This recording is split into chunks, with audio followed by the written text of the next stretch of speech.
Kalau orang tu tak mampu puasa sebab sakit, dan sakit tu tak ada harapan nak sembuh, tak wajib langsung puasa. Cuma dia perlu bayar fidyah. Dan ada yang tak perlu buat langsung dan tak perlu bayar apa-apa. Contoh, ada satu kisah seorang sahabat yang dia zihar isterinya. Allah sebut dalam surah Al-Mujadalah ataupun Mujadilah. Siapa sahabat tu? Nama dia?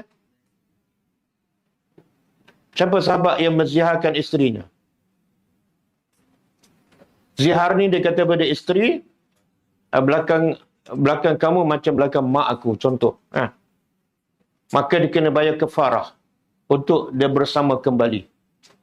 Siapa nama sahabat tu? Aus bin Samit. Isteri dia? Khawlah binti Sa'labah. Okey. Kafarah dia apa dia? Pertama, ikut tertib, iaitu merdekakan hamba. Dia tak mampu. Maka Nabi kata yang kedua, iaitu puasa 2 bulan berturut-turut. Kita mampu tak puasa 2 bulan berturut-turut? Tak, sebab Ramadan pun kadang-kadang tak cukup. Dia tak mampu. Pergi yang ketiga. Apa dia? Bagi makan 60 orang miskin. Dia kata, saya tak mampu. Maka Nabi ambil kurma, bagi kat dia. Sekarang kurma ni kamu agih kepada 60 orang miskin. Maka kata Aus, di kalangan tempat aku orang paling miskin.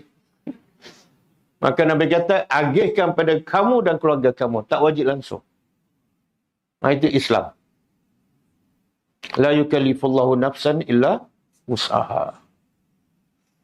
Sama juga solat kan. Solat kalau tak mampu berdiri, duduk. Kalau tak mampu duduk, baring. Kalau tak mampu baring, tak payah solat sebab mati dah tu.